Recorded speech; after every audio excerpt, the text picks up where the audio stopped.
আইছি দুইটা বলদ লইয়া জানো কই ছবি তুলবার লাগা বলদ রাখালি আসে আর ছবি তুলে নাই তো ওই যে এক বলদ আর ওই যে আর একটা বলদ এনে খাড়ি রয়েছে বলদে বলে গার্লফ্রেন্ড লই আইতারছে না দেখা বলে ছবি তুলতো না বলদ পুনানের জীবনে কথা কইতা রে হ্যাঁ তুই গার্লফ্রেন্ড লই আসছ না দেখে তুই বেটা ছবি তুলতে না এর লাগা হ্যাঁ তুই বললে আইবে তাহলে তুই ছবি তুল আমার একটা মোবাইল এই যে আর একটা বলদ এই যে আর একটা বলদ এই যে বলদ একটা ছবি তুললে দেয় না তো দুইটা বলদের লইছি বলদের বাচ্চারা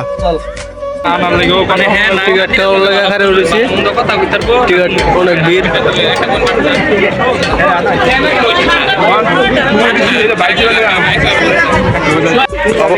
অবশেষে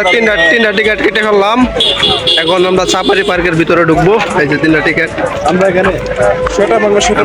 এটা পরে বয়স লাগাই হ্যাঁ পরে লাগাই আমি এই যে আসছি সাফারি পার্কে বিট থেকে ভিডিও করাম না আরে বেটা গেটে লেজার লাগতো না গেটের ভিডিওটা এই যে অ্যামাজনের জঙ্গলটা দেখাইলাম তুমি অ্যামাজনের জঙ্গল আরে খারাপ বেটা এমাজনের জঙ্গল বেটা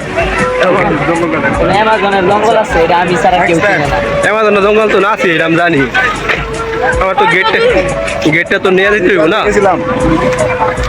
চিংড়ি মেলা দেখেছিলাম মনাজিন উনালিয়া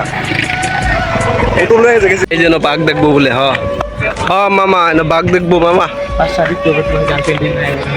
আইলে চাইতে পারে ওই যে বাঘ দেখা থাকা বাচ্চার গার্লফ্রেন্ড না বলে বাচ্চার এনে দুপাকা দাঁড়িয়ে রাসেল ভাইপার আছে এই যে সামনে কিন্তু রাসেল ভাইপার এই যে রাসেল ভাইপারের জায়গায় আমরা যাইতেছি ওই যে রাসেল ভাইপারও আছে সব ধরনের সাপ আছে কিন্তু টিকিট 10 টাকা 40 টাকা দেখ টিকিট কইতে দিগা দরকার নাই সবাই বাইরে বললে আমরা ঢুকাম মানে আমরা একটু আকর্ষণীয় ভাবে ঢুকবো রাত্রে বেলা